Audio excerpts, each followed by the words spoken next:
Well, I've decided to actually start video series that I'm going to be doing. Even prior to the move, I was going to wait till after the move, but I've got some free time before things get too terribly crazy, so I thought maybe it is a good idea to start some of the videos. And this very first one, or actually the second one if you count the introduction to the channel, the very first one is going to be about pretty much the first verse of the Bible. The first verse of the Bible, going through our chronological discussion on the Bible, is Genesis chapter 1, verse 1. And I've read it so many times I have it memorized. And the verse goes like this: "In the beginning, God created the heaven and the earth." And so, from the get-go, God's existence is stated very, very clearly. And that's what one of the things we'll be starting off with talking about is God's existence. Is there a reason to believe God exists? What arguments are there for God's existence? And since this verse primarily deals with the universe, which the heavens and the earth would be the universe, would be a Hebrew way of pretty much saying the universe. I'm going to be dealing with two things from cosmology, or two arguments you can give from cosmology. The first being the Kalam argument, also known as the cosmological argument. And this argument has really been made popular by an apologist known by the name of William Lane Craig. I really enjoy a lot of his work.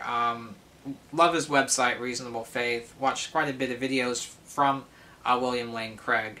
And so pretty much my argument, I'm going to present I'm pretty much indebted to him for bringing this argument to my existence. And really,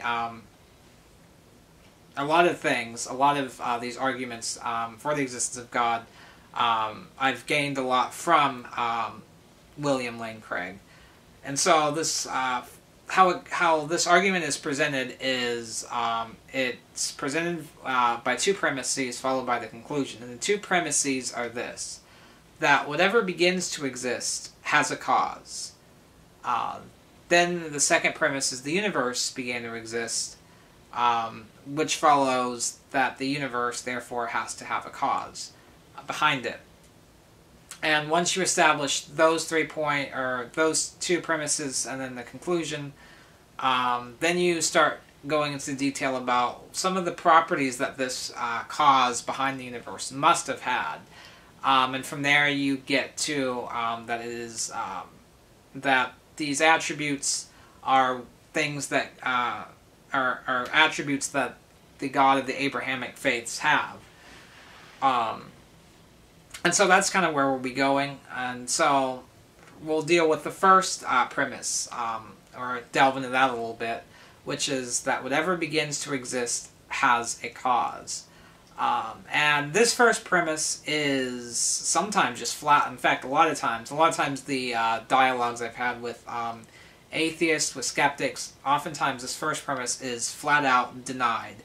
They will say you cannot prove that whatever begins to exist has a cause, or that they'll give counterexamples, and we'll delve into those counterexamples here in just a moment. But the idea is that they sometimes will contend that it is possible, it is theoretically possible that something can come from nothing.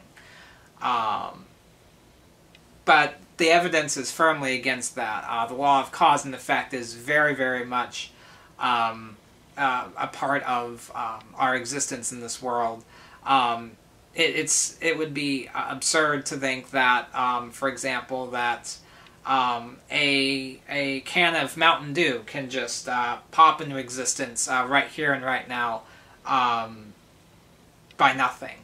In order for a can of Mountain Dew to arrive here, it would take me as an agent to go to an already existing Mountain Dew can that I have in my pantry, grab that Mountain Dew can, and bring it over here. Cause and effect. And of course there's the process of making that Mountain Dew. How did that Mountain Dew get here in the first place? And so you see in our daily, just daily lives, the idea of cause and effect is really very firmly established. But a lot of times the skeptics will say quantum mechanics violate a lot of laws, or violate a lot of what we would say common sense, a lot of what we would see as common sense. And so what they will end up doing is they'll use two examples from quantum mechanics to show that the first premise isn't always true. And the first example is that of virtual particles. In quantum mechanics, this idea of this thing of virtual particles that the skeptic will say just pop into existence without a cause. They just pop into existence and pop out of existence with no seeming cause behind it. However, once you do more research on this, is the virtual particles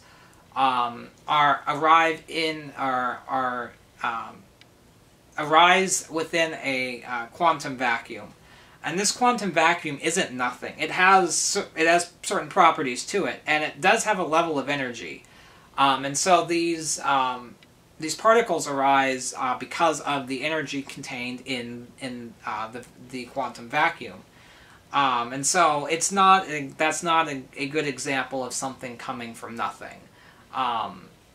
There is a cause behind those virtual particles. And then the other example they'll give is that certain elements decay and turn into other elements, and it's not really known why that happens, but we know it happens, and so there is that objection they'll raise. But again, that's not an example of something coming from nothing. That's an example of one thing becoming another, and we just don't know the reason why that happens. But that doesn't mean that just because we don't know why, that's I'd say definitely not an example of something coming from nothing. And so based on that's usually how they'll attack this argument. But their arguments don't hold up because those examples are not products of nothing. And so the amount of evidence is on the side of that something can come from nothing. There is really no good counterexample of something that doesn't come from nothing. To say that's like saying 0 plus 0 equals 5. It just all our experience, all we know from the world around us and from science, math, just doesn't give any credence to this idea that something can come from nothing. So I think it's pretty much well established that whatever begins to exist has a cause. Then the second premise is that whatever begins to exist, or the second premise is that the universe began to exist and therefore has a cause. This is pretty well established in science. Cosmology, all cosmologists pretty much believe that the universe began to exist. It's a standard, the standard model within cosmology. The widely accepted standard cosmological model is, which would be the Big Bang theory, clearly demonstrates that the universe had a beginning. Just one prime example of this is the fact that our universe is in a constant rate of expansion. You obviously turn back that expansion, you get to a point where the universe didn't exist. That it gets to a point of 0. There's of course more that can be said about that, but I think everyone watching this video is pretty much probably well aware that the standard scientific model that is accepted pretty much has the universe beginning at a point in time. The universe isn't eternal. That's pretty much well established. And I can go into more detail if need be, but I don't think I'll need to do that. So therefore, it would follow that the universe has a cause. That the cause, yeah, that our universe has a cause. And so, I think that's pretty much a good, valid argument, and pretty much sound. I don't think it really can be really attacked, or at least very well, this notion or this idea that the universe has a cause. That's, I think, fairly well established.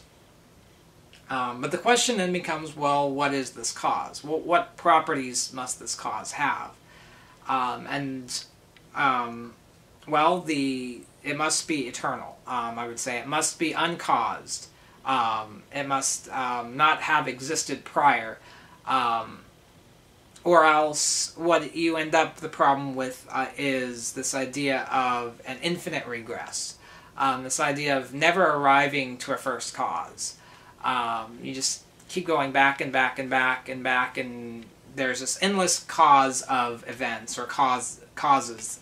And that is a problem, because if you have an infinite number of causes, you will actually logically never arrive to our existence. Because if you were to subtract infinity from infinity, you still get infinity. And you can't exhaust infinity. So there has to be, in order for the universe to begin, there has to be an uncaused cause. A cause that itself is uncaused and therefore be eternal. And then there's also, and of course this really gets into a lot of deep stuff, deep philosophical arguments about time, the nature of time. But since space and time are pretty much, since the Big Bang was considered the beginning of space-time continuum, it is logically therefore follows that time didn't exist prior to the Big Bang, and so therefore God, or rather this cause, is timeless. And so you have an eternal, timeless cause to the universe.